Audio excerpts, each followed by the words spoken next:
ಸಂವಿಧಾನವನ್ನು ಡಿಸ್ಕಷನ್ ಮಾಡಬೇಕಾದ್ರೆ ಪ್ರಶ್ನೆ ಭಾಗದಲ್ಲಿ ಭಾರತ ಮತ್ತು ಅದರ ಭೂಪ್ರದೇಶಗಳ ಬಗ್ಗೆ ಡಿಸ್ಕಷನ್ ಮಾಡಿದ್ವಿ. ಭೂಪ್ರದೇಶಗಳು ಅಂತಂದ್ರೆ ಭಾರತ ಯಾವ ಯಾವ ಪ್ರಾಂತ್ಯಗಳನ್ನು ಪ್ರದೇಶಗಳನ್ನು ಒಳಗೊಂಡೈತಿ ಅನ್ನೋದನ್ನು ಆರ್ಟಿಕಲ್ 1ರಿಂದ ಆರ್ಟಿಕಲ್ 4ರವರೆಗೂ ಡಿಸ್ಕಷನ್ ಮಾಡಿದ್ವಿ. ಸಂವಿಧಾನದ ಕಲಂ 1ರಿಂದ ಕಲಂ 4ರವರೆಗೆ ಏನು ಮಾಡಿದ್ವಿ ಅಂತಂದರೆ ಭಾರತ ಮತ್ತು ಅದರ ಭೂಪ್ರದೇಶ ಅಂತಕ್ಕಂಥ ವಿಷಯದ ಮೇಲೆ ಚರ್ಚೆಯನ್ನು ಮಾಡಿದ್ವಿ.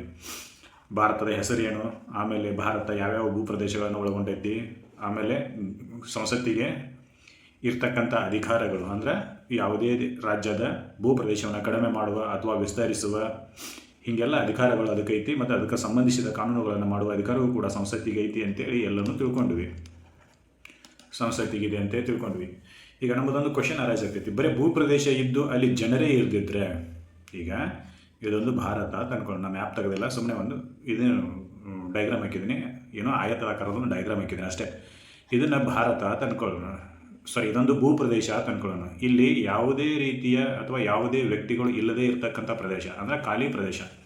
ಇದನ್ನು ಒಂದು ದೇಶ ಅಂತ ಅನ್ನಕ್ಕೆ ಬರ್ತೈತೇನಾ? ಒಂದು ದೇಶ ಅಂತೇಳಿ ಅನ್ಸ್ಕೋಬೇಕು ಅಂತಂದರೆ ಅದಕ್ಕೆ ಅದರದೇ ಆಗಿರ್ತಕ್ಕಂಥ ನಾಗರಿಕರು ಇರಲೇಬೇಕು. ನಾಗರಿಕರೇ ಇಲ್ಲದೆ ಇರತಕ್ಕಂಥ ಪ್ರದೇಶವನ್ನು ಖಾಲಿ ಪ್ರಾಂತ್ಯ ಅಥವಾ ಭೂಪ್ರದೇಶ ಅಂತೇಳಿ ಕರಿಬಹುದೇ ಹೊರತಾಗಿ ದೇಶ ಅಂತೇಳಿ ಕರೆಯಕ್ಕೆ ಬರೋದಿಲ್ಲ. ದೇಶ ಅಂತೇಳಿ ಕರಿಬೇಕು ಅಂತಂದರೆ ಅದಕ್ಕೆ ಅದರದೇ ಆಗಿರ್ತಕ್ಕಂಥ ನಾಗರಿಕರು ಇರಬೇಕು, ಪ್ರಜೆಗಳಿರಬೇಕು. ಹೌದಾ? ನಾವು ಫಸ್ಟಿಗೆ ಏನು ಮಾಡಿದ್ವಿ ಅಂತಂದರೆ ಭಾರತ ಅಂತಕ್ಕಂಥ ದೇಶದ ಹೆಸರು ಏನೈತಿ ಮತ್ತು ಅದರ ಭೂಪ್ರದೇಶಗಳು ಏನದಾವು ಅನ್ನೋದನ್ನು ನೋಡಿದ್ವಿ. ಈಗ ಏನು ಮಾಡಬೇಕು ಅಂತಂದರೆ ಅದರಲ್ಲಿ ಇರ್ತಕ್ಕಂಥ ನಾಗರಿಕರು ಯಾರ್ಯಾರು ಅದಾರು ಅನ್ನೋದನ್ನು ಭಾಗ 2ರಲ್ಲಿ ನೋಡಿದ್ವಿ. ಭಾಗ 2 ಅಂದರೆ ಒಂದು ದೇಶ ಅನ್ಸೋಬೇಕು ಅಂತಂದರೆ ಅದರಲ್ಲಿ ನಾಗರಿಕರು ಇರಲೇಬೇಕು. ಇರದೇ ಇದ್ದರೆ ಅದನ್ನು ಬರೀ ಖಾಲಿ ಪ್ರಾಂತ್ಯ ಅಂತೇಳಿ ಕರಿತೀವಿ ಹೊರತಾಗಿ ಪಾಳು ಬಿದ್ದ ಪ್ರದೇಶ ಅಂತೇಳಿ ಕರಿತೀವಿ ಹೊರತಾಗಿ ಅದನ್ನು ದೇಶ ಅಂತೇಳಿ ಕರೆಯೋಕ್ಕೆ ಸಾಧ್ಯ ಇಲ್ಲ. ದೇಶ ಅಂತೇಳಿ ಕರಿಬೇಕು ಅಂತಂದರೆ ಸಾಮಾನ್ಯವಾಗಿ ಏನಿರಬೇಕು ಅಂದರೆ ಅದಕ್ಕೆ ಅದರದೇ ಆಗಿರ್ತಕ್ಕಂಥ ಪ್ರಜೆಗಳು ಇರಲೇಬೇಕು. ಅದು ಕಡ್ಡಾಯವಾಗಿ. ಹೀಗಾಗಿ ಪ್ರಜೆಗಳು ಯಾರು ಅನ್ನೋದನ್ನು ನೋಡಿದ್ವಿ. ಈ ಭೂಪ್ರದೇಶದಲ್ಲಿ ವಾಸಿಸ್ತಕ್ಕಂಥ ಪ್ರಜೆಗಳು ಯಾರು ಅಂತೇಳಿ ನೋಡಿದ್ವಿ. ಅದನ್ನು ನಾಗರಿಕತ್ವ ಅಂತೇಳಿ ಅಥವಾ ಸಿಟಿಜನ್ಶಿಪ್, ಪೌರತ್ವ ಅಂತೇಳಿ 2ನೇ ಅಧ್ಯಾಯದಲ್ಲಿ ಅಧ್ಯಯನ ಮಾಡಿದ್ವಿ, ಕಲಂ 5ರಿಂದ 11ರವರೆಗೂ.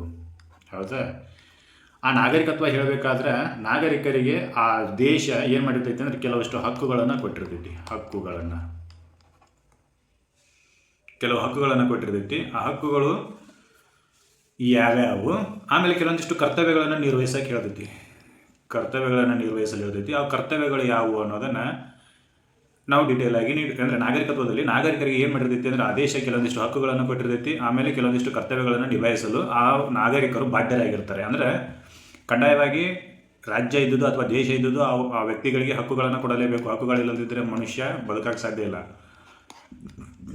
ಆಮೇಲೆ ಆ ವ್ಯಕ್ತಿ ಆ ದೇಶದ ಪ್ರತಿಯಾಗಿ ಹಕ್ಕುಗಳನ್ನು ನೀಡಿರ್ತಕ್ಕಂಥ ವ್ಯವಸ್ಥೆಗೆ ಅನುಗುಣವಾಗಿ ಆ ವ್ಯಕ್ತಿ ಏನು ಮಾಡಬೇಕಂದ್ರೆ ದೇಶಕ್ಕಾಗಿ ಕೆಲವೊಂದಿಷ್ಟು ಕರ್ತವ್ಯಗಳನ್ನು ನಿರ್ವಹಿಸಬೇಕಾಗ್ತೈತಿ. ಅದು ಅವನ ಫಂಡಮೆಂಟಲ್ ಡ್ಯೂಟೀಸ್. ಅದು ಅಂದರೆ ಅವನು ಮಾಡಲೇಬೇಕಾಗಿರ್ತಕ್ಕಂಥ ಕೆಲಸಗಳು. ಅಂಥ ಕೆಲಸಗಳನ್ನು ನಾವೇನಂತ ಕರಿತೀವಿ ಅಂದರೆ ಕರ್ತವ್ಯಗಳು ಅಂತ ಕರಿತೀವಿ.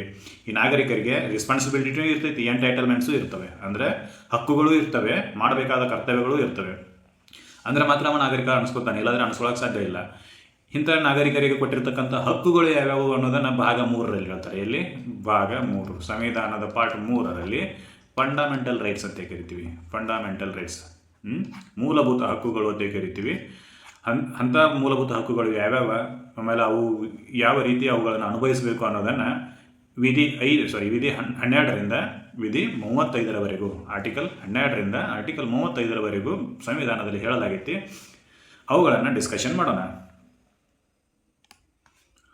ನಾವು ಮೂಲಭೂತ ಹಕ್ಕುಗಳ ಬಗ್ಗೆ ಅಧ್ಯಯನ ಮಾಡೋದಕ್ಕಿಂತ ಮೊದಲು, ಫಂಡಮೆಂಟಲ್ ರೈಟ್ಸ್ಗಳ ಬಗ್ಗೆ ಅಧ್ಯಯನ ಮಾಡೋಕ್ಕಿಂತ ಮೊದಲು ಬೇಸಿಕ್ ಏನಪ್ಪ ಅಂತಂದರೆ ರೈಟ್ಸ್ ಅಂದರೆ ಏನು ಅಂತೇಳಿ ನಮಗೆ ಗೊತ್ತಿರಬೇಕು. What is the meaning of right? ಹಕ್ಕು ಅಂದರೆ ಏನು ಅಂತೇಳಿ ಗೊತ್ತಿರಬೇಕು. ಏನಪ್ಪ ಅಂತಂದರೆ ಸಾಮಾಜಿಕವಾಗಿ ಗುರುತಿಸಿದ ಹಕ್ಕು ಅಂದರೆ ಸೋಷಿಯಲಿ ರಿಕಗ್ನೈಸ್ಡ್, ಸಾಮಾಜಿಕವಾಗಿ ಗುರುತಿಸಿದ ಮತ್ತು ಕಾನೂನಿನ ಮೂಲಕ ಸಂರಕ್ಷಿಸಿದ, ಪ್ರೊಟೆಕ್ಟೆಡ್ ಬೈ ಲಾಸ್, ಕಾನೂನಿನ ಮೂಲಕ ರಕ್ಷಿಸಿದ, ಸಂರಕ್ಷಿಸಿದ ಅಥವಾ ರಕ್ಷಿಸಿದ ಎರಡು ಒಂದೇ ಪದ, ರಕ್ಷಿಸಿದ ವ್ಯಕ್ತಿಯ ನ್ಯಾಯೋಚಿತ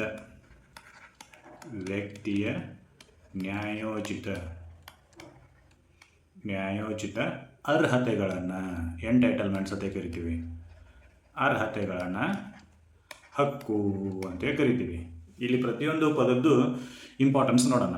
ಸಾಮಾಜಿಕವಾಗಿ ಗುರುತಿಸಬೇಕು. ಯಾಕಂತಂದರೆ ಒಂದು ಸಮಾಜದಲ್ಲಿ ಹಕ್ಕುಗಳನ್ನು ಕೊಟ್ಟಾರು ಅಂತಂದರೆ ಅವುಗಳನ್ನು ಸಮಾಜಕ್ಕೆ ವಿರುದ್ಧವಾಗಿ ನಾವು ಪ್ರಯೋಗ ಮಾಡಬಾರ್ದು. ಫಾರ್ ಎಕ್ಸಾಂಪಲ್, ಬದುಕುವ ಹಕ್ಕು ಐತಿ ಅಂಥೇಳಿ ನಾವು ಹೆಂಗಾರ ಬದುಕಿದ್ರೆ ಅಲ್ಲ ಅಂತಂದ್ರೆ ಅರ್ಥ. ಬದುಕುವ ಹಕ್ಕು ಐತಿ, ಜೀವಿಸುವ ಹಕ್ಕು ಐತಿ ಅಂಥೇಳಿ ನಾವು ಹೆಂಗಾರ ಜೀವಿಸಿದ್ವಿ ಅಂತಂದರೆ ಅದಕ್ಕೆ ಆ ಹಕ್ಕಿಗೆ ಬೆಲೆನೇ ಇರೋದಿಲ್ಲ. ಅದಕ್ಕೆ ಆ ಹಕ್ಕು ಹೆಂಗಿರಬೇಕು ಅಂತಂದರೆ ಕಾನೂನಿನ ಮೂಲಕ ರಕ್ಷಿತವಾಗಿರಬೇಕು. ಯಾಕಂದರೆ ಈಗ ನನಗೆ ಹಕ್ಕು ಐತಪ್ಪ ಅಂತೇಳಿ ನಾನು ಬೇರೆದವ್ನು ಮರ್ಡರ್ ಮಾಡಿದ್ದೀನಿ ಅಂತಂದರೆ, ಮರ್ಡರ್ ಮಾಡೋ ಹಕ್ಕು ಐತಿ ಅಂತೇಳಿ ನಾನು ಮರ್ಡರ್ ಮಾಡೀನಿ ಅಂತಂದರೆ ನನ್ನ ಕಾನೂನಿನ ಮೂಲಕ ರಕ್ಷಣೆ ಮಾಡೋಕ್ಕಾಗತ್ತೇನ ಅಂತೇಳಿ ಕೇಳಿದ್ರೆ ಇಲ್ಲ. ಯಾಕಂದರೆ ಕಾನೂನಿನ ಮೂಲಕ ನನಗೆ ಶಿಕ್ಷೆ ಮಾಡಲಾಗ್ತೈತಿ. ಯಾಕಂದ್ರೆ ಅದು ಸಮಾಜಕ್ಕೆ ವಿರುದ್ಧವಾಗಿರ್ತಕ್ಕಂಥ ಕೆಲಸ. ಯಾವುದು? ಕೊಲೆ ಮಾಡೋದು ಸಮಾಜಕ್ಕೆ ವಿರುದ್ಧವಾಗಿ ಮಾಡಿರ್ತಕ್ಕಂಥ ಕೆಲಸ. ಅದನ್ನು ಸಮಾಜ ಗುರುತಿಸೋದಿಲ್ಲ. ಏನಂತೇಳಿ ನೀ ಮಾಡಬೇಕಾಗಿರ್ತಕ್ಕಂಥ ಕೆಲಸ ಅದು ಅಲ್ಲ ಅಂತೇಳಿ ಗುರುತಿಸಿರ್ತೈತಿ ಸಮಾಜ. ನೀ ಅದೇ ಕೆಲಸ ಮಾಡಿದಿ ಅಂತಂದರೆ ಏನಾಕೈತಿ, ಆ ಸಮಾಜ ನಮ್ಮನ್ನು ಶಿಕ್ಷಿಸುವ ಅಧಿಕಾರವನ್ನು ಕೂಡ ಹೊಂದಿರ್ತೈತಿ. ನೆನಪಿರಬೇಕು. ಅದಕ್ಕೆ ಏನಂತೇಳಿ ಬರಿತೀವಿ ಅಂತಂದರೆ ಸಾಮಾಜಿಕವಾಗಿ ಗುರುತಿಸಿದ, socially recognised and protected by laws of the individual reasonable entitles of the individual ಅಂತೇಳಿ ಕರಿತೀವಿ. ಅಂತಂದ್ರೆ ವ್ಯಕ್ತಿಯ ನ್ಯಾಯೋಚಿತ ಅರ್ಹತೆಗಳನ್ನು ಹಕ್ಕುಗಳು ಅಂತ ಕರಿತೀವಿ. ಇದನ್ನು ಇನ್ನೊಂದು ಭಾಷೆ ಒಳಗೆ ಹೇಳಬೇಕು ಅಂತಂದರೆ, ಇನ್ನೊಂದು ಮೀನಿಂಗ್ ಒಳಗೆ ಹೇಳಬೇಕು ಅಂತಂದರೆ, ಇನ್ನೊಂದು ಅರ್ಥದಲ್ಲಿ ಏನು ಹಕ್ಕು ಅಂತಂದರೆ, ಇನ್ನೊಂದು ಅರ್ಥದಲ್ಲಿ ಹಕ್ಕು ಅಂತಂದರೆ ಏನಂತ ಹೇಳಬೇಕು ಅಂತಂದರೆ, ಕೆಲವು ವ್ಯಕ್ತಿಗಳಿಗೆ ಕೆಲವಲ್ಲ ಎಲ್ಲ ವ್ಯಕ್ತಿಗಳಿಗೆ ಕೆಲವು ಕಾರ್ಯಗಳನ್ನು ಮಾಡಲು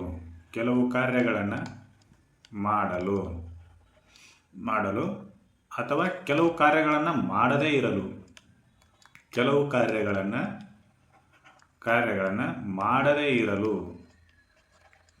ಮಾಡದೇ ಇರಲು ನೀಡಿದ ಅರ್ಹತೆಗಳನ್ನು ನಾವೇನಂತ ಕರಿತೀವಿ ಅಂತಂದರೆ ಹಕ್ಕುಗಳು ಅಂತ ಕರಿತೀವಿ. ವ್ಯಕ್ತಿಗಳಿಗೆ ಕೆಲವು ಕಾರ್ಯಗಳನ್ನು ಮಾಡಲು, ಇಲ್ಲಿ ವ್ಯಕ್ತಿಗಳಿಗೆ ಕೆಲವು ಕಾರ್ಯಗಳನ್ನು ಮಾಡಲು ಅಂತಂದರೆ ಯಾವುದೇ ವ್ಯಕ್ತಿಗಳಿಗೆ ಕಳ್ಳತನ ಮಾಡಲು ಏನಾದರೂ ನಾವು ರೈಟ್ ಕೊಟ್ಟಿವೇನೋ ಅಂತ ಕೇಳಿದರೆ ಇಲ್ಲ. ಮೋಸ ಮಾಡಲು ರೈಟ್ ಕೊಟ್ಟಿವೇನೋ ಅಂತ ಕೇಳಿದರೆ ಇಲ್ಲ. ಹಾಗಾದರೆ ಯಾವ ಕಾರ್ಯಗಳನ್ನು ಮಾಡಲು? ಸಮಾಜಕ್ಕೆ ಉಪಯೋಗವಾಗಿರ್ತಕ್ಕಂಥ ಯಾವುದೇ ಕಾರ್ಯವನ್ನು ಮಾಡಲು, ಅಂದರೆ ನೌಕರಿ ಮಾಡಲು, ಸಮಾಜಕ್ಕೆ ಹಾನಿಯಾಗಲಾರದಂಥ ಯಾವುದೇ ಕೆಲಸ ಕಾರ್ಯಗಳನ್ನು ಮಾಡಲು ನಾವು ಅನುಮತಿಯನ್ನು ಕೊಟ್ಟಿವೆ ಹೊರತಾಗಿ ಸಮಾಜಕ್ಕೆ ಹಾನಿಯಾಗತಕ್ಕಂಥ ಕೆಲಸಗಳನ್ನು ಮಾಡಲು ಅನುಮತಿ ಕೊಟ್ಟಿಲ್ಲ ಅನ್ನೋದು ಪ್ರೂಫ್. ಅದಕ್ಕೆ ಡೆಫಿನಿಷನ್ದಾಗಿ ಏನು ಹೇಳ್ತಾರೆ ಅಂತಂದರೆ, ವ್ಯಕ್ತಿಗಳಿಗೆ ಕೆಲವು ಕಾರ್ಯಗಳನ್ನು ಮಾಡಲು ಅಥವಾ ಕೆಲವು ಕಾರ್ಯಗಳನ್ನು ಮಾಡದೇ ಇರಲು ನೀಡಿದ ಅರ್ಹತೆಗಳನ್ನು ಹಕ್ಕುಗಳು ಅಂತ ಕರಿತೀವಿ. Entitlements of the individual to do some works or to not to do some works ಅಂತೇಳಿ. ಅಂತಂದರೆ ಕೆಲವು ಕಾರ್ಯಗಳನ್ನು ಮಾಡಲು ಮತ್ತು ಕೆಲವು ಕಾರ್ಯಗಳನ್ನು ಮಾಡದೇ ಇರಲು ನೀಡಿರ್ತಕ್ಕಂಥ ಅರ್ಹತೆಗಳನ್ನು ನಾವೇನಂತೆ ಕರಿತೀವಿ ಅಂತಂದರೆ ಹಕ್ಕುಗಳು ಅಂತ ಕರಿತೀವಿ. ಒಟ್ಟಾರೆಯಾಗಿ ಹೇಳೋದಾಯ್ತು ಅಂತಂದರೆ, ಸಮಾಜಕ್ಕೆ ಯಾವುದು ಒಳ್ಳೆಯದೋ ಅದನ್ನು ಮಾಡಲು ನಮಗೆ ಅಧಿಕಾರ ಐತಿ. ಸಮಾಜಕ್ಕೆ ಯಾವುದು ವಿರುದ್ಧನೋ ಅಥವಾ ಯಾವುದು ತಪ್ಪು ಅನಿಸ್ತೈತೋ ಅದನ್ನು ಮಾಡಲು ನಮಗೆ ಅರ್ಹತೆ ಇಲ್ಲ ಅನ್ನೋದನ್ನು ನಾವು ತಿಳ್ಕೊಂಡಿರಬೇಕು. ಸಮಾಜಕ್ಕೆ ಒಳಿತಾಗುವ ಕೆಲಸಗಳನ್ನು ಮಾಡಲು ಮತ್ತು ಸಮಾಜಕ್ಕೆ ವಿರುದ್ಧವಾಗಿರ್ತಕ್ಕಂಥ ಕೆಲಸಗಳನ್ನು ಮಾಡದೇ ಇರಲು ನೀಡಿರ್ತಕ್ಕಂಥ ಅರ್ಹತೆಗಳನ್ನು ಹಕ್ಕುಗಳು ಅಂತ ಕರಿತೀವಿ. The entitlement given to the individuals to do the public ವೆಲ್ನೆಸ್ಗೆ ನಾವು ಮಾಡಬೇಕಾಗಿರ್ತಕ್ಕಂಥ ಕೆಲಸಗಳ ಬಗ್ಗೆ ಹೇಳ್ತೈತಿ. ಸಮಾಜಕ್ಕೆ ಒಳಿತಾಗುವ ಕೆಲಸಗಳನ್ನು ಮಾಡಲು ಮತ್ತು ಸಮಾಜಕ್ಕೆ ಕೆಡಕಾಗುವಂಥ ಕೆಲಸಗಳನ್ನು ಮಾಡದೇ ಇರಲು ನಮಗೆ ಕೊಟ್ಟಿರ್ತಕ್ಕಂಥ ಅರ್ಹತೆಗಳು, ಅದನ್ನು ನಾವೇನಂತ ಕರಿತೀವಿ ಅಂತಂದ್ರೆ ಹಕ್ಕುಗಳು ಅಂತ ಕರಿತೀವಿ. ಹಾಗಾದರೆ ಹಕ್ಕುಗಳು ಅಂದರೆ ಬರೀ ಫಂಡಮೆಂಟಲ್ ರೈಟ್ಸ್ ಅಷ್ಟು ಅದಾವಣ ಅಂತ ಕೇಳಿದ್ರೆ ಇಲ್ಲ. ಹಕ್ಕುಗಳಲ್ಲಿ ಕೆಲವೊಂದಿಷ್ಟು ವಿಧಗಳದಾವು. ಅವು ಯಾವ್ಯಾವ ಅನ್ನೋದನ್ನು ನೋಡ್ಕೊತ ಹೋಗೋಣ. ಹಕ್ಕುಗಳ ವಿಧಗಳಲ್ಲಿ ಮೊದಲನೆಯದು ನ್ಯಾಚುರಲ್ ರೈಟ್ಸ್, ನೈಸರ್ಗಿಕ ಹಕ್ಕುಗಳು. ಏನು ಹಿಂಗಂದ್ರೆ ಅಂತಂದ್ರೆ, ಯಾವ ವ್ಯಕ್ತಿಗೆ ಅಥವಾ ಹಕ್ಕುಗಳು ಇಲ್ಲಿ ವ್ಯಕ್ತಿಗೆ ಅಲ್ಲ, ಯಾವ ಹಕ್ಕುಗಳು ವ್ಯಕ್ತಿಗೆ ಜನನದಿಂದಲೇ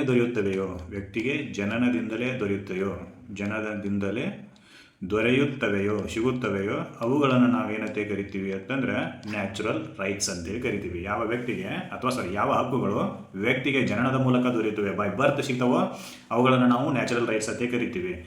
ಇಲ್ಲಿ ಕಾನೂನಿನ ಮೂಲಕ ಅವುಗಳನ್ನು ಕೊಡೋದಿಲ್ಲ. ಕಾನೂನು ರೂಪಿಸಿ ನಮಗೆ ಅವುಗಳನ್ನು ಕೊಡೋದಿಲ್ಲ. ಆದರೆ ಕಾನೂನಿನ ಮೂಲಕ ಪ್ರೊಟೆಕ್ಟೆಡ್ ಆಗಿರ್ತವೆ, ಸಂರಕ್ಷಿತವಾಗಿರ್ತವೆ. ಕಾನೂನು ಅವುಗಳನ್ನು ರಕ್ಷಿಸಬೇಕಾಗ್ತೈತಿ.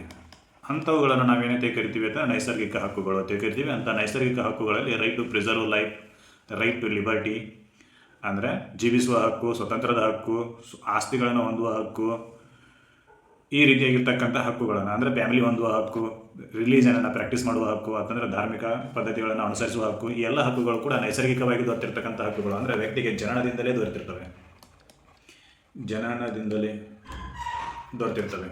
ಹೌದಾ? ಜೀವಿಸುವ ಹಕ್ಕು ನೈಸರ್ಗಿಕ ಹಕ್ಕು. ಇದನ್ನು ನೀವು ಕಸ್ಕೊಳ್ಳೋಕೆ ಬರೋದಿಲ್ಲ ವಿದೌಟ್ ಪರ್ಟಿಕ್ಯುಲರ್ ಲಾ. ಅಂತಂದರೆ ಯಾವುದೇ ರೀತಿಯಾಗಿರ್ತಕ್ಕಂಥ ನಿರ್ದಿಷ್ಟಪಡಿಸಿದ ಕಾನೂನುಗಳಿಲ್ಲದೆ ಹೊರತು ಜೀವಿಸುವ ಹಕ್ಕುಗಳನ್ನು ನೀನು ಕಸಿದುಕೊಳ್ಳಲು ಬರೋದಿಲ್ಲ. ಯಾಕಂತಂದರೆ ಇದನ್ನು ನಿಸರ್ಗವೇ ವ್ಯಕ್ತಿಗಳಿಗೆ ನೀಡಿರ್ತೈತಿ. ಯಾಕಂದರೆ ನೀನು ನಿಸರ್ಗಕ್ಕೆ ಬಂದಾಗನೇ ಈ ಹಕ್ಕು ನಿನಗೆ ದೊರೆತು ಬಿಟ್ಟಿರ್ತೈತಿ ಬೈ ಬರ್ತ್. ನೆನಪಿರಬೇಕು, ಯಾವ ಹಕ್ಕುಗಳು ವ್ಯಕ್ತಿಯ ಜನನದಿಂದಲೇ ಅವನಿಗೆ ದೊರೆತಿರ್ತಾವೆ ಅವುಗಳನ್ನು ನಾವು ನೈಸರ್ಗಿಕ ಹಕ್ಕುಗಳು ಅಂತ ಕರಿತೀವಿ. ಇದು ಒಂದನೇ ವಿಧ. ಇನ್ನು ಎರಡನೇದು ನೋಡೋದಾದರೆ ಹಕ್ಕುಗಳಲ್ಲಿ ಎರಡನೇದು ಯಾವುದಪ್ಪ ಅಂತಂದರೆ ಹ್ಯೂಮನ್ ರೈಟ್ಸ್, ಮಾನವ ಹಕ್ಕುಗಳು ಅಂತ. ಹ್ಯೂಮನ್ ರೈಟ್ಸ್ ಇಲ್ಲೇ ನೋಡಿದ್ರು. ಮಾನವ ಹಕ್ಕುಗಳು ಅಂತಂದರೆ ಪ್ರತಿಯೊಬ್ಬ ವ್ಯಕ್ತಿಯು, ಇದಕ್ಕೆ ಡೆಫಿನಿಷನ್ ಏನಪ್ಪ ಅಂತಂದ್ರೆ ಹ್ಯೂಮನ್ ರೈಟ್ಸ್ಗೆ ಪ್ರತಿಯೊಬ್ಬ ವ್ಯಕ್ತಿಯು ಘನತೆ ಗೌರವಗಳಿಂದ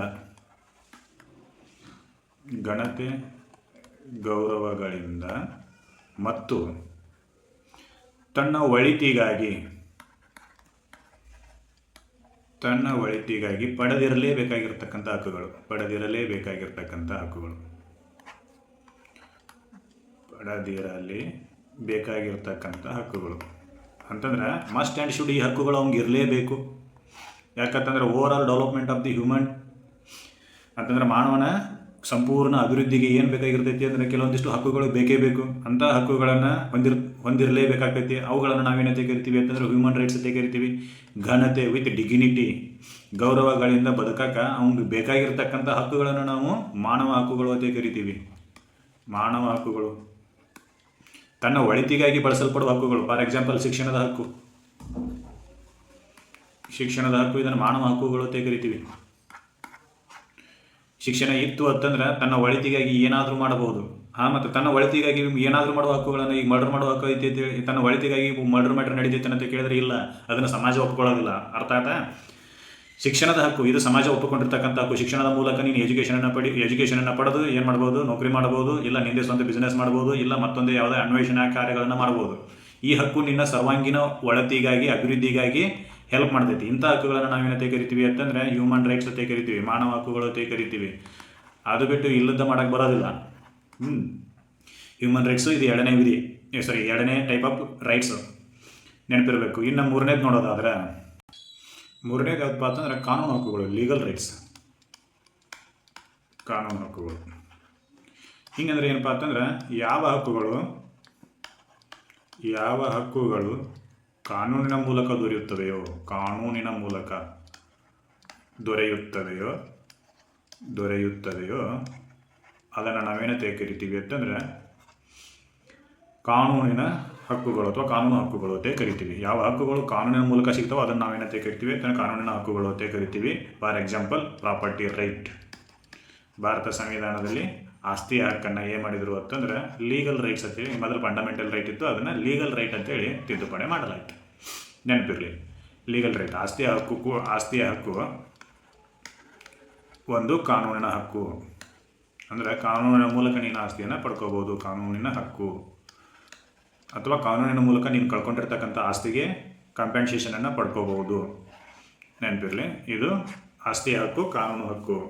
ಭಾರತ ಸಂವಿಧಾನದಲ್ಲಿ ಮೊದಲಿದ್ದು ಫಂಡಮೆಂಟಲ್ ರೈಟ್ ಅಂತ ಹೇಳಿತ್ತು. ಈಗ ಅದನ್ನು ಏನು ಮಾಡಿದ್ರು ಅಂತಂದರೆ ಲೀಗಲ್ ರೈಟಾಗಿ ಕನ್ವರ್ಟ್ ಮಾಡಿದ್ದಾರೆ. ಕಾನೂನಿನ ಹಕ್ಕುಗಳನ್ನು ನೋಡಿದ್ವಿ. ಇನ್ನು ಮುಂದಿನ ಹಕ್ಕು, ಈ ಹಕ್ಕು ಯಾವುದಪ್ಪ ಅಂತಂದರೆ ಸಂವಿಧಾನಾತ್ಮಕ ಹಕ್ಕುಗಳು, ಕಾನ್ಸ್ಟಿಟ್ಯೂಷನಲ್ ರೈಟ್ಸ್. ಇಂಥ ಹಕ್ಕುಗಳು ಅಂತಂದರೆ ಈ ಹಕ್ಕುಗಳ ಏನು ಡೆಫಿನಿಷನ್ ಏನಪ್ಪ ಅಂತಂದರೆ ಯಾವ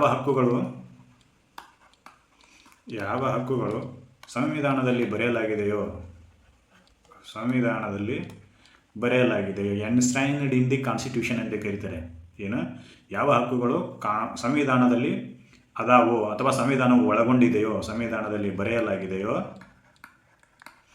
ಬರೆಯಲಾಗಿದೆಯೋ ಅಂಥ ಹಕ್ಕುಗಳನ್ನು ನಾವೇನಂತ ಕರಿತೀವಿ ಅಂತಂದರೆ ಕಾನ್ಸ್ಟಿಟ್ಯೂಷನಲ್ ರೈಟ್ಸ್ ಅಂತ ಕರಿತೀವಿ. ಸಂವಿಧಾನದಲ್ಲಿ ಬರೆಯಲಾಗಿರೋ ಹಕ್ಕುಗಳು ಯಾವಪ್ಪ ಅಂತಂದರೆ ಮೇಯರ್ ರೈಟ್ಸ್, ಬರೀ ಕೇವಲ ಹಕ್ಕುಗಳ ಬಗ್ಗೆ ಬರೋದಿಲ್ಲ, ಅಲ್ಲಿ ಲೀಗಲ್ ರೈಟ್ಸ್ ಕಾನೂನಿನ ಹಕ್ಕುಗಳ ಬಗ್ಗೆನೂ ಬರೆದಾರೆ, ಆಮೇಲೆ ಫಂಡಮೆಂಟಲ್ ರೈಟ್ಸ್ ಬಗ್ಗೆ ಬರೆದಾರೆ. ನಮ್ಮ ಸಂವಿಧಾನವನ್ನು ಕನ್ಸಿಡರ್ ಮಾಡಿದರೆ ಭಾರತದ ಸಂವಿಧಾನವನ್ನು ಉದಾಹರಣೆಗೆ ತೆಗೆದುಕೊಂಡ್ರೆ ಆ ಸಂವಿಧಾನದಲ್ಲಿ ಫಂಡಮೆಂಟಲ್ ರೈಟ್ಸನ್ನು ಬರೆದಿದ್ದಾರೆ, ಆಮೇಲೆ ಲೀಗಲ್ ರೈಟ್ಸ್ ಯಾವ್ಯಾವ ಅನ್ನೋದನ್ನು ಬರೆದಿದ್ದಾರೆ. ಹೌದಾ? ಫಂಡಮೆಂಟಲ್ ರೈಟ್ಸ್ಗೆ ಉದಾಹರಣೆ ಯಾವುದಪ್ಪ ಅಂತಂದ್ರೆ ರೈಟ್ ಟು ಎಜುಕೇಷನ್. ಲೀಗಲ್ ರೈಟ್ಗೆ ಉದಾಹರಣೆ ಯಾವುದು ಅಂತಂದ್ರೆ ಪ್ರಾಪರ್ಟಿ ರೈಟು. ಹಾಗಾದ್ರೆ ನಾವು ಇವತ್ತು ಫಂಡಮೆಂಟಲ್ ರೈಟ್ಸ್ ಬಗ್ಗೆ ಸ್ವಲ್ಪ ಏನೇನೈತೆ ಅನ್ನೋದನ್ನು ನೋಡೋಣ. ಫಂಡಮೆಂಟಲ್ ರೈಟ್ಸ್ ಡೆಫಿನಿಷನ್ ಏನು ಅನ್ನೋದನ್ನು ನೋಡಿ ಇವತ್ತಿನ ವಿಡಿಯೋನ ಮುಗಿಸೋಣ. ಮೂಲಭೂತ ಹಕ್ಕುಗಳು ಯಾವ್ಯಾವು ಅಂತೇಳಿ ಮೂಲಭೂತ ಹಕ್ಕುಗಳು ಡೆಫಿನೇಷನ್ ಅನ್ನು ನೋಡೋದಾದರೆ, ಕೆಲವು ಹಕ್ಕುಗಳು ಜೀವನಕ್ಕೆ ಭಾಳ ಅವಶ್ಯಕತೆ ಆಗಿರ್ತವೆ, ಮೂಲಭೂತವಾಗಿ ಅವು ಬೇಕೇ ಬೇಕಾಗಿರ್ತವೆ. ಯಾವುದೋ ಕೆಲವೊಂದಿಷ್ಟು ರೈಟ್ಗಳು ನಾವು ಜೀವಿಸಲು ಅವಶ್ಯಕವಾಗಿ ಬೇಕೇ ಬೇಕಾಗಿರ್ತವೆ, ಅನಿವಾರ್ಯ ಆಗಿರ್ತವೆ. ಅನಿವಾರ್ಯತೆ ಇರತೈತಿ ಯಾವುದು? ಹಕ್ಕುಗಳ ಅನಿವಾರ್ಯತೆ. ನಾವು ಬದುಕಲು ಕೆಲವೊಂದಿಷ್ಟು ಹಕ್ಕುಗಳ ಅನಿವಾರ್ಯತೆ ಇರತೈತಿ. ಅಂಥ ಹಕ್ಕುಗಳನ್ನು ನಾವೇನಂತ ಕರಿತೀವಿ ಅಂತಂದ್ರೆ ಫಂಡಮೆಂಟಲ್ ರೈಟ್ಸ್ ಅಂತ ಕರಿತೀವಿ, ಮೂಲಭೂತ ಹಕ್ಕುಗಳು ಅಂತ ಕರಿತೀವಿ. ಅಂದರೆ ವ್ಯಕ್ತಿಗೆ ಮೂಲಭೂತವಾಗಿ ಅವು ಬೇಕೇ ಬೇಕು. ಈಗ ಹೆಂಗೆ ಒಬ್ಬ ವ್ಯಕ್ತಿ ಜೀವಿಸಲು ಗಾಳಿ, ನೀರು, ಆಹಾರ ಮತ್ತು ವಸತಿ ಹೆಂಗೆ ಇಂಪಾರ್ಟೆಂಟು, ಹಂಗೆ ಆ ವ್ಯಕ್ತಿ ಬದುಕಲು ಹಕ್ಕುಗಳು ಕೂಡ ಇಂಪಾರ್ಟೆಂಟು. ಅಂಥ ಹಕ್ಕುಗಳನ್ನು ನಾವೇನಂತ ಕರಿತೀವಿ ಅಂತಂದರೆ ಮೂಲಭೂತ ಹಕ್ಕುಗಳು ಅಂತ ಕರಿತೀವಿ. ಇದಿಷ್ಟು ನೆನಪಿರಬೇಕು. ಈ ಮೂಲಭೂತ ಹಕ್ಕುಗಳನ್ನು ಕೇವಲ ಸಂವಿಧಾನದಲ್ಲಿ ಬರೆದಿಲ್ಲ, ಜೊತೆಗೆ ಸ್ಪೆಷಲ್ ಸ್ಟೇಟಸನ್ನು ಕೊಟ್ಟಾರೆ. ಬರೀ ಬರೆಯೋದಷ್ಟೇ ಅಲ್ಲ, ಖಾಲಿ ಬರೆಯೋದ್ರ ಜೊತೆಗೆ ಸ್ಪೆಷಲ್ ಸ್ಟೇಟಸನ್ನು ಕೊಟ್ಟಾರೆ. ಅವುಗಳನ್ನು ನೀವು ಉಲ್ಲಂಘನೆ ಮಾಡೋಕ್ಕೆ ಬರೋದೇ ಇಲ್ಲ. ಅಥವಾ ಯಾವುದೇ ಕಾನೂನನ್ನು ನೀವು ರೂಪಿಸುವಾಗ ಇವುಗಳಿಗೆ ಧಕ್ಕೆ ಆಗಲಾರ್ದಂಗೆ ನೋಡಿಕೊಂಡು ನೀವು ರೂಪಿಸಬೇಕಾಗ್ತೈತಿ, ಹೊರತಾಗಿ ಹಾಗೆ ರೂಪಿಸೋಕ್ಕೆ ಬರೋದಿಲ್ಲ. ಅದಕ್ಕೆ ಕೇವಲ ಸಂವಿಧಾನದಲ್ಲಿ ಬರೆಯೋದ್ರ ಜೊತೆಗೆ ಅದಕ್ಕೆ ಸ್ಪೆಷಲ್ ಸ್ಟೇಟಸನ್ನು ಕೊಟ್ಟಿದ್ದಾರೆ. ವಿಶೇಷ ಸ್ಥಾನಮಾನಗಳು ಕೂಡ ಈ ಮೂಲಭೂತ ಹಕ್ಕುಗಳಿಗೆ ಇದಾವೆ. ಇದಿಷ್ಟು ನೀವು ನೆನಪಿಟ್ಕೋಬೇಕು. ಜೊತೆಗೆ ಈ ಮೂಲಭೂತ ಹಕ್ಕುಗಳಿಗೆ ಗ್ಯಾರಂಟಿನೇ ಯಾವುದಪ್ಪ ಅಂತಂದ್ರೆ ಸಂವಿಧಾನ ಗ್ಯಾರಂಟಿ ಕೊಡ್ತೈತಿ. ಮೂಲಭೂತ ಹಕ್ಕುಗಳಿಗೆ ಗ್ಯಾರಂಟಿ ಅಂತಂದ್ರೆ ಅವುಗಳ ಸಂರಚನೆಗೆ ಧಕ್ಕೆ ಆಗಲಾರ್ದಂಗೆ ನೀವೇನಾದರೂ ಕಾನೂನನ್ನು ತೊಗೊಂಬಂದ್ರಿ ಅಂತಂದ್ರೆ ಅವುಗಳಿಗೆ ಧಕ್ಕೆ ಆಗಲಾರ್ದಂಗೆ ತೊಗೊಂಬರ್ಬೇಕೆ ಹೊರತಾಗಿ ಅವುಗಳಿಗೆ ಪ್ರಾಬ್ಲಮ್ ಆಗುವಂಗೆ ನೀವು ಏನಾದರೂ ತೊಗೊಂಬಂದ್ರಿ ಅಂತಂದ್ರೆ ಅದನ್ನು ನಲ್ ಆ್ಯಂಡ್ ವೈಡ್ ಅಂತ ಡಿಕ್ಲೇರ್ ಮಾಡುವ ಅಧಿಕಾರ ಸುಪ್ರೀಂ ಕೋರ್ಟಿಗಿದೆ ಮತ್ತು ಹೈಕೋರ್ಟ್ಗಳಿಗಿದೆ. ಇದಿಷ್ಟು ನಮಗೆ ಗೊತ್ತಿರಬೇಕು. ಯಾಕಂತಂದರೆ ಫಂಡಮೆಂಟಲ್ ರೈಟ್ಸ್ ಅಂತಂದರೆ the rights are fundamental to live the life ಅಂತ. ಅಂದ್ರೆ ಬದುಕಕ್ಕೆ ಅವು ಬೇಕೇ ಬೇಕು. ಮತ್ತು ನೀವು ಅಂಥ ಹಕ್ಕುಗಳಿಗೆ ಏನಾದರೂ ಗ್ಯಾರಂಟಿ ಇಲ್ಲ ಅಂತೇಳಿ ನಾವು ಶಿಕ್ಷಕಂಗೆ ಹಕ್ಕುಗಳನ್ನು ಬದಲಾವಣೆ ಮಾಡಿದರೆ ವ್ಯಕ್ತಿಗಳು ಬದುಕಕ್ಕೆ ಸಾಧ್ಯ ಇಲ್ಲ ಅಂತೇಳಿ ಕಾನ್ಸ್ಟಿಟ್ಯೂಷನ್ ಏನು ಮಾಡ್ತೈತಿ ಅಂದರೆ ಅದ್ರ ಬಗ್ಗೆ ಗ್ಯಾರಂಟಿ ತೊಗೋತೈತಿ. ನಾನು ಖಾತ್ರಿ ಕೊಡ್ತೀನಿ ಅಂತೇಳಿ ಅಂದರೆ ನಾನು ಗ್ಯಾರಂಟಿ ಕೊಡ್ತೀನಿ ಅನ್ನೋದನ್ನು ಸಂವಿಧಾನವೇ ಹೇಳ್ತೈತಿ. ಈ ಫಂಡಮೆಂಟಲ್ ರೈಟ್ಸ್ ಇರೋದ್ರಿಂದ ವ್ಯಕ್ತಿಯ ಪರಿಪೂರ್ಣ ಅಭಿವೃದ್ಧಿ ಓವರ್ ಆಲ್ ಡೆವಲಪ್ಮೆಂಟ್ ಅಸಾಧ್ಯದ ಕೆಲಸ. ಅಂದ್ರೆ ಒಬ್ಬ ವ್ಯಕ್ತಿ ಸಂಪೂರ್ಣವಾಗಿ ಅಭಿವೃದ್ಧಿ ಹೊಂದಬೇಕು ಅಂತಂದ್ರೆ ಈ ರೈಟ್ಸ್ಗಳು ಬೇಕೇ ಬೇಕು. ಈ ರೈಟ್ಸ್ಗಳು ಇರದೇ ಇದ್ದರೆ ವ್ಯಕ್ತಿ ಸಂಪೂರ್ಣವಾಗಿ ಅಭಿವೃದ್ಧಿ ಹೊಂದಕ್ಕೆ ಸಾಧ್ಯನೇ ಇಲ್ಲ. ಹೌದಾ? ಅದಕ್ಕೆ ಇವತ್ತು ನಾವು ಫಂಡಮೆಂಟಲ್ ರೈಟ್ಸ್ ಅಂತ ಕರಿತೀವಿ. ಸಂಪೂರ್ಣ ಅಭಿವೃದ್ಧಿ ಹೊಂದಕ್ಕೆ ಇವು ಬೇಕೇ ಬೇಕು ಅನ್ನೋದ್ರಿಂದನೇ ಸಂವಿಧಾನ ಏನು ಮಾಡ್ತೈತಿ ಅಂದರೆ ಗ್ಯಾರಂಟಿ ತಗೋತೈತಿ, ನಾನು ಇವುಗಳ ರಕ್ಷಣೆ ಮಾಡ್ತೀನಿ ಅಂತೇಳಿ. ಹೌದಾ? ಇದಿಷ್ಟು ನೆನಪಿರಬೇಕು. ಇವತ್ತಿನ ವಿಡಿಯೋದಲ್ಲಿ ಫಂಡಮೆಂಟಲ್ ರೈಟ್ಸ್ ತನಕ ಹೇಳಿದ್ವಿ. ಇನ್ನು ಮುಂದಿನ ವಿಡಿಯೋದಲ್ಲಿ ಫಂಡಮೆಂಟಲ್ ರೈಟ್ಸ್ ಭಾಗ 3, ಸಂವಿಧಾನದ ಭಾಗ 3ರಲ್ಲಿ ಏನು ಹೇಳ್ತಾರೋ ಅಂತಂದ್ರೆ ಭಾಗ 3 ವಿಧಿ 12ರಿಂದ 35ರವರೆಗೂ ಯಾವ್ಯಾವ ರೈಟ್ಗಳದಾವು ಇಲ್ಲಿ ಬರ್ತೈತೆ ನೋಡಿ. Equality right, freedom right, expression, ಆಮೇಲೆ ಫ್ರೀಡಮ್ ಆಫ್ ರಿಲಿಜನು, ಹೀಗೆಲ್ಲ ರೈಟ್ಸ್ಗಳು ಬರ್ತವೆ. 6 ಹಕ್ಕುಗಳು ಬರ್ತವೆ. 6 ಹಕ್ಕುಗಳ ಬಗ್ಗೆ ಒಂದೊಂದಾಗಿ 12ನೇ ವಿಧಿಯಿಂದ ಕಂಪ್ಲೀಟಾಗಿ ಮುಗಿಸೋಣ ಮುಂದಿನ ವಿಡಿಯೋದಲ್ಲಿ. ಈ ವಿಡಿಯೋದಲ್ಲಿ ಇಷ್ಟೇ ಮಾಹಿತಿ. ಈ ಮಾಹಿತಿ ನಿಮಗೆಲ್ಲ ಇಷ್ಟ ಆಗಿದ್ರೆ ಈ ವಿಡಿಯೋನ ಎಲ್ಲರಿಗೂ ಶೇರ್ ಮಾಡಿರಿ. ಆಮೇಲೆ ನಮ್ಮ ಚಾನಲನ್ನು ಸಬ್ಸ್ಕ್ರೈಬ್ ಮಾಡಿರಿ, ಜೊತೆಗೆ ಲೈಕ್ ಮಾಡಿರಿ ಅಂತ ಹೇಳ್ತಾ ಇವತ್ತಿನ ವಿಡಿಯೋನ ಮುಗಿಸ್ತೀನಿ. ಧನ್ಯವಾದಗಳು.